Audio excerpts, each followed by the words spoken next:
understand. I felt like maybe at halftime there could have been a temptation to say, boy, the defense just erased 2 plays and it would have been okay. Was it more than that? I think it's more than that. We really have to, first of all, give Navy some credit. They came out and played a good 4-quarter ball game. I thought they were more physical than we were out here today. System of offense, new offense in place that they did a phenomenal job executing right off the bat. So I just want to give Navy the credit. I thought they really came out there and had a really good game. For us, I just think we need to really continue to figure out some things in terms of who are the right bodies in the ball game, doing the right stuff all the time, who's the most consistent football players that we can put on the football field that have the right intention and the right mindset. We got to figure that out. I don't like to look at some of the guys' eyes on the football field. So we're going to figure out who needs to be playing for Temple that's going to represent Temple the right way. We'll figure it out. What do you mean by that, Steve? When they're coming off the field, when they're going in? Well, first of all, just there's something that's called Temple tough. When adversity hits, you get stronger. All right, adversity hit early. All right, and I didn't like the look in some of the guys' eyes. That's all. You had said you sort of were going to try to plan to expect the unexpected. Were there, in some of those plays there, was there a fair amount of stuff that you couldn't really prepare? They had stuff they had... Yeah, they done a phenomenal job of putting together an offense in the offseason, and they got it working at a high level right now. And a lot of it was some unscouted looks. Some of it was some things that we saw. And, there were some issues with our eye discipline in place, and a couple of missed tackles that took place as well. It wasn't all brand new. The triple option is still the triple option, right? You got to tackle the dive. You got to have a person responsible for the quarterback. And there's a couple of times we didn't do those 2 things, right? So if you're not stopping the dive, you're not accounting for the quarterback, that system can get rolling on you in a hurry, so. How about, did Forrest come out of that okay, healthy-wise? We'll figure it out. I hadn't had a chance to talk to Forrest yet. Offense, probably almost every penalty on the team was on the offense. Pre-snap, Yeah. Was there anywhere on offense that operated the way you wanted to? I would have to, it's unfair to say that without seeing the whole game. But that is absolutely an issue, when you're having these pre-snap illegal formations. I don't know how many times, that we have to, go through an illegal formation call. It's a matter of being on or off the football, and, the IQ of our receivers are better than that.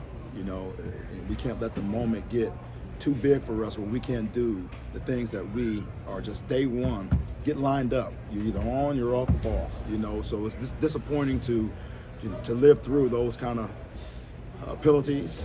Obviously, the holding calls they are what they are. I think the referee got it right, and again, credit to Navy defense. They were tough to block. They were playing underneath our hands, playing underneath our pads. The low man won today for sure. And if you're not trying to match their pad level, that's when the holding penalties take place. So, we have to evaluate that. These are things that are fixable, and we got to find a way to get some maturity and find a way for our coaches to do a much better job of getting that done. So that's not an issue for us moving forward. James had a couple of those holding penalties. During the spring, it seemed like you guys were high on Eric King. Is he still in the mix there to push him? Everybody's in the mix. Everybody's in the mix. We're not giving up on any player, and we're going to evaluate them all thoroughly, and we are definitely going to get the right people in the right places. And seen a couple plays where Forrest kind of put the ball at the right spot, but maybe not to the right person, and with the 2 interceptions today. What did you just kind of see on those 2 plays particularly, and what did you just see in Forrest overall, since this was really a game where he got to air it out a little bit more? Yeah, well, we'll have to evaluate that. I know the last interception was thrown to the back. The back wasn't looking for the football. If he's looking for the football, at least we can have an opportunity for a 50-50 situation there. The other interception, it was a bad decision, and I'm not going to put it all on Forrest. Now, I'm not. I'm going to make sure our coordinator is held accountable. I'm going to make sure our players are held accountable, and these are things that we need to assess as we watch this film. Next question for Coach. I know you said getting off to a hot start was something that's big for you guys. Obviously, 3 straight 3-and-outs in the safety. How big of a disadvantage is that for you guys to start the ball game? Well, I'll tell you what, a huge disadvantage, right? Obviously, we need to start fast against a team that can control the football, control the clock.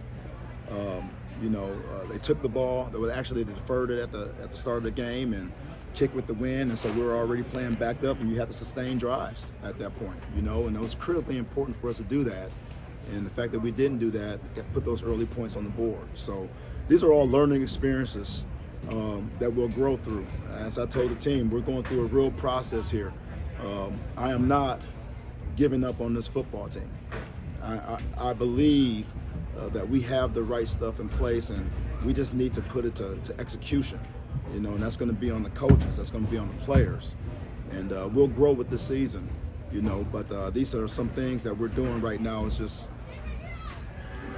we just got to find a way to be a more disciplined football team in a lot of respects. Do you think some of that comes with, like, the experience? I know last week we talked about just, like, the jitters of everyone. Do you think that's still part of it?